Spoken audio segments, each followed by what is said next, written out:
Hi friends, നമുക്കൊന്ന് റവ കൊണ്ട് ഒരു സൂപ്പറായ അപ്പം ഉണ്ടാക്കണം എങ്ങനെയെന്ന് നോക്കാം. ഞാൻ അതിനാവശ്യമുള്ള സാധനം ഒരു ബൗളിൽ ഈ ബൗൾ നിറയെ റവ എടുത്തിട്ടുണ്ട്. അടുത്തൊരു ചെറിയ ബൗൾ നിറയെ പച്ചരിപ്പൊടി മാവ് എടുത്തിട്ടുണ്ട്. പച്ചരിപ്പൊടിയാണ് ഞാനിവിടെ എടുത്തിട്ടുള്ള ഇടിയപ്പത്തിൻ്റെ. പിന്നെ നമ്മൾ തലേ ദിവസം അരച്ച് വെച്ച ദോശമാവിൻ്റെ ഇത്തിരി പുളിപ്പ് ഇതെടുത്തിട്ടുണ്ട്. ആ മാവാണ് ഞാൻ എടുത്തിട്ടുള്ളത്. ആവശ്യമുള്ള ഉപ്പ് എടുത്തിട്ടുണ്ട്. ഇനി നമുക്കിതിനെ മിക്സി ജാറിലൊന്ന് ഇട്ട് കൊടുത്ത് ഒന്ന് നല്ല പൊടിച്ചെടുക്കാം.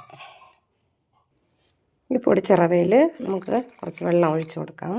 വെള്ളം ഒഴിച്ചിട്ട് നമുക്കൊന്ന് പേസ്റ്റ് പോലെ ഒന്ന് അരച്ചെടുക്കാം. ഈ സ്റ്റേജിൽ നമ്മളൊന്ന് പേസ്റ്റ് പോലെ ഒന്ന് റവ അരച്ചെടുത്തിട്ടുണ്ട്. ഇതിന് നമുക്കിനി ഈ ചരുവത്തിൽ ഒഴിച്ചു കൊടുക്കാം. നമുക്ക് തിരിച്ച് ഇടിയപ്പത്തിൻ്റെ പൊടിയും ഈ മിക്സി ജാറിലൊന്ന് നമുക്കിട്ട് കൊടുക്കാം. ഇട്ട് കൊടുത്ത് അതും ഒന്ന് നമുക്ക് പേസ്റ്റ് പോലെ ഒന്ന് അരച്ചെടുക്കാം.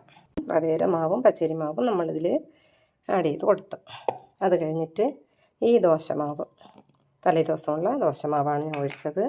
ആവശ്യമുള്ള ഉപ്പ്, ഇത്തിരി പഞ്ചസാര, ഇത്രയും ഇട്ട് നമുക്കൊന്ന് നല്ലവണ്ണം ഈ മാവിനെ ഒന്ന് കലക്കി കൊടുക്കാം. ഈ സ്റ്റേജിൽ നമ്മൾ മാവൊന്ന് കലക്കിയെടുത്തിട്ടുണ്ട്.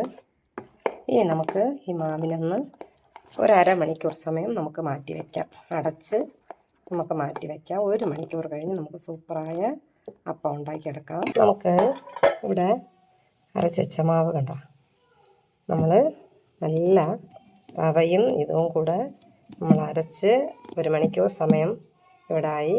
സൂപ്പറ മാവ് അപ്പത്തിൻ്റെ പരുവത്തിന് നല്ല പൊന്തി വന്നിട്ടുണ്ട്. ഇനി ഇത് നമുക്കെങ്ങനെ ചുട്ടെടുക്കാൻ നോക്കാം. ഞാൻ ഇവിടെ അപ്പത്തിൻ്റെ ചട്ടിയോടെ അടുപ്പിൽ വെച്ചിട്ടുണ്ട്. നമുക്കിനി മാവിനൊന്ന് ഇതിൻ്റെ അകത്തോട്ടൊന്ന് ഒഴിച്ച് കൊടുക്കാം. ഒഴിച്ച് കൊടുത്ത് നമുക്ക് പരത്തി കൊടുക്കാം. പഞ്ഞി പോലെ നല്ല സോഫ്റ്റായിട്ട് ഈ അപ്പം റെഡിയാക്കി ഞാൻ എടുത്തിട്ടുണ്ട്. കണ്ട ഇത് നല്ല ചൂടാണ്. നമുക്ക് പെട്ടെന്ന് ഇങ്ങനെ എടുക്കാം. നല്ല പഞ്ഞി പോലെ സോഫ്റ്റായിട്ടിരിക്കണം.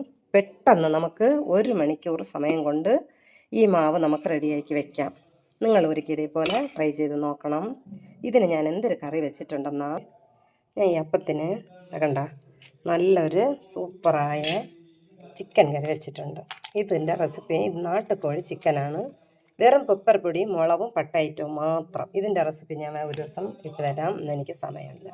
ഇതിന് ഞാൻ ഈ അപ്പവും ചിക്കൻ ഗ്രേവി വെച്ച് ഉണ്ട് സൂപ്പറായ ഒരു നാട്ടുകോഴി ചിക്കൻ ഗ്രേവി. അത് നിങ്ങൾ ഒരിക്കൽ ട്രൈ ചെയ്ത് നോക്കണം. Thank you.